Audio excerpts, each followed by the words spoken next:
के मुकाबले। अगर डॉलर कमजोर हो रहा है तो फिर रुपये क्यों डाउन हो रहा है?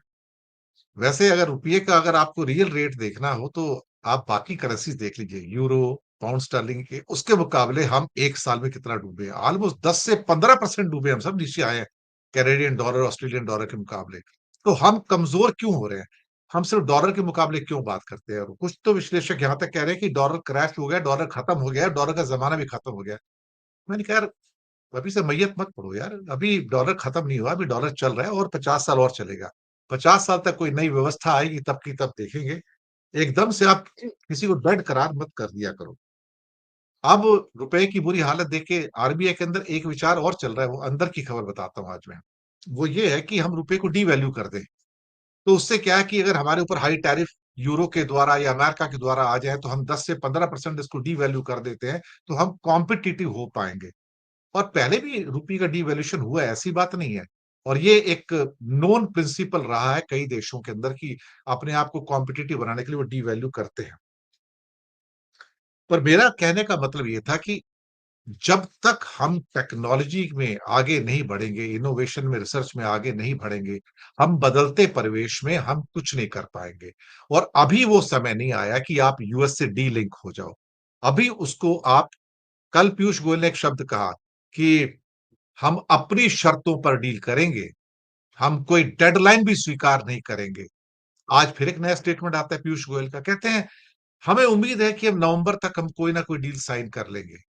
ये जो विरोधाभासी परिस्थितियां हैं इस नए वर्ल्ड ऑर्डर के अंदर, ये मुझे परेशान करती हैं। तो आप क्या कहना चाहते हो? एक दिन आप गाली दोगे और अगले दिन आप उससे कहोगे कि नहीं नहीं, हम बातचीत करने को तैयार हो। और मीडिया को तो कह ही दिया गया कि आप अमेरिका के खिलाफ लगातार विश्व अमन करो और चाइना के कशीदे पढ़ो। भाई चाइना दुश्मन है, भाई चाइना फिर से धोखा देगा आपको, लेकिन आप उसके कशीदे पढ़ रहे हो। अब इनको ग्लोबल टाइम्स प्यारा हो गया है, उसकी टिप्पणियां प्यारी हो गई हैं। मुझे समझ में नहीं आता कि क्या हो रहा है। हम शायद भटक गए हैं और शायद कोई राह दिखाने वाला नहीं है और कोई ऐसा विद्वान नहीं है जो वहां प्रधानमंत्री को कह सके जो तुम कर रहे हो वो गलत है, भैया bend your ways. Surendra Dubey जी।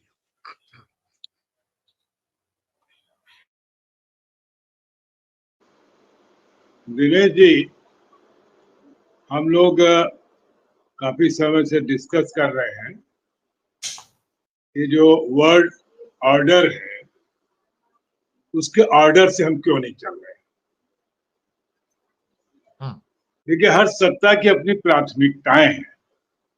हमारी प्राथमिकता सेमीकंडक्टर बनाना नहीं है। हमारी प्राथमिकता डॉलर के मुकाबले कोई करेंसी बनाना नहीं है। हमारी प्राथमिकता लगातार सत्ता में बने रहना है और उसके लिए बेवकूफ बनाना हमारी प्राथमिकता, और बेवकूफ हम बना रहे हैं। उसमें दुनिया में हमारा कोई सानी नहीं है। हम रोज एक नया टारगेट देते हैं। हमने पहले ही कह दिया कि 2047 में हम विकसित हो जाएंगे। 47 में ना हम रहेंगे ना आप रहेंगे, और ना कहने वाले रहेंगे। कौन इनसे पूछेगा? जिस देश में प्रधानमंत्री इस बात पर शासन करना चाहता है कि उसकी मां को गाली दी है, आपने देखा कभी किसी दुनिया में किसी ने कहा? तो राजनीति में आप जानते हैं, लोगों को जूते भी पड़ते हैं, गाली भी पड़ती, मारे भी जाते हैं। इसीलिए कहा ही जाता है कि भाई राजनीति आदमी जो है उसकी खाल मोटी होनी चाहिए। हालांकि खाल इनकी मोटी है, लेकिन बीच बीच में खाल को सॉफ्ट कर लेते हैं।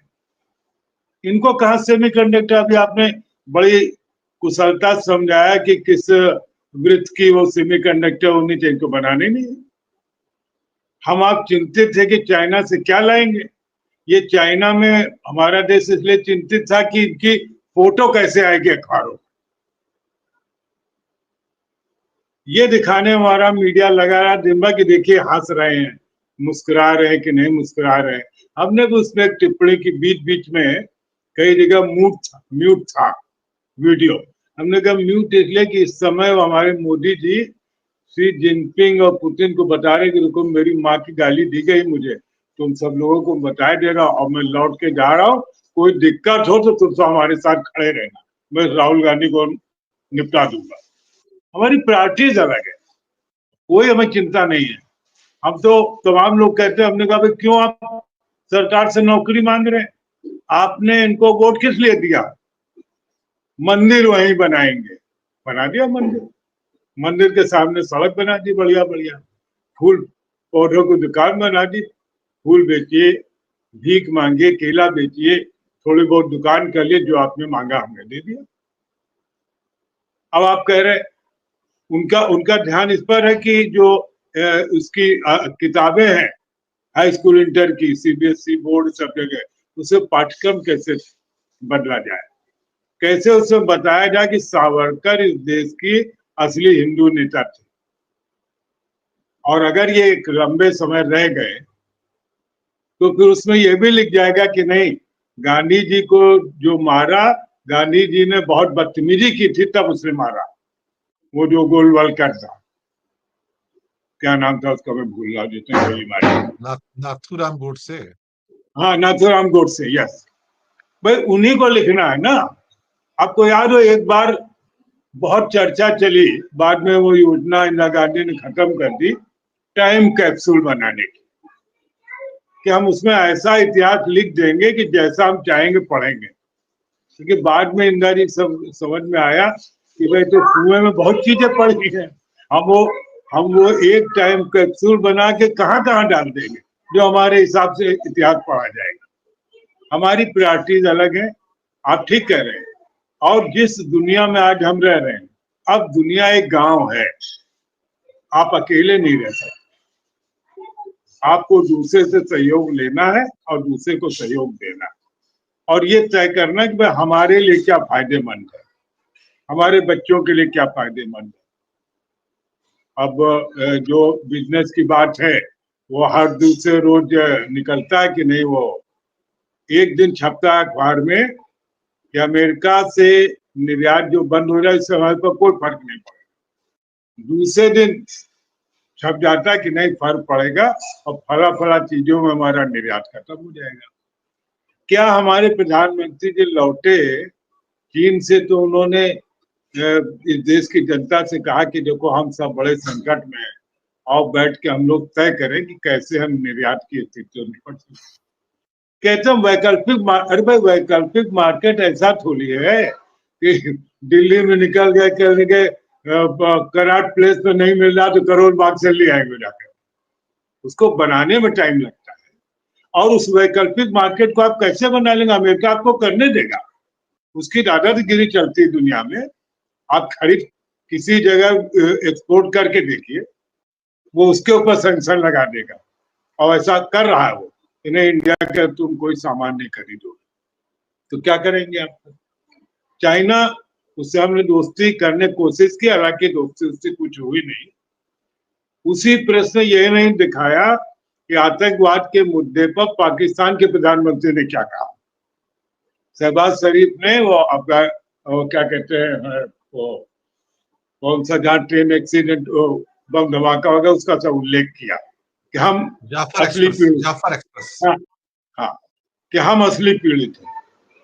लेकिन वो हिस्सा यहाँ काट दिया गया। तो जब यहाँ पूरा हमारी मीडिया, हमारी इंटेलिजेंसिया सब आप नए नए ऑप्टिक्स बना के जनता को खुश रखने में लगी हुई है कि देखो तुम भूखे हो कोई बात नहीं है, लेकिन तुम्हारा जो जलवा है वो पूरी दुनिया में बरकरार है। और ठीक है, लोगों की स्थिति खराब हुई है, लोग समझने भी लगे हैं, बिहार शायद इस देश को कोई दिशा दे, लेकिन अब जिस ढंग से कल पूरे देश से प्रदर्शन हुए और लाठी लेकर लोग कांग्रेस के दफ्तरों में पहुंच गए, तो अब चिप्स तो नहीं बना पाएंगे। चिप्स बनाने का काम बाद में करेंगे, पहले जो कांग्रेसी उनकी चिप्स बना देना पीट पीट करके जी। तो हमारा वो एजेंडा नहीं। हमारा एजेंडा कि हमको सरकार में किसी से बने रहना और रोज गोल पोस्ट बदल देना है। पहले 25 था, फिर 27 हुआ, फिर 37 हुआ, अब 47 हो गया है। हो सकता है अगर साल 2 साल ये 29 तक रहे तो हो सकता है और आगे बढ़ा दे कि तब तक हम आपके लिए स्वर्ग धरती पर उतार लाएंगे।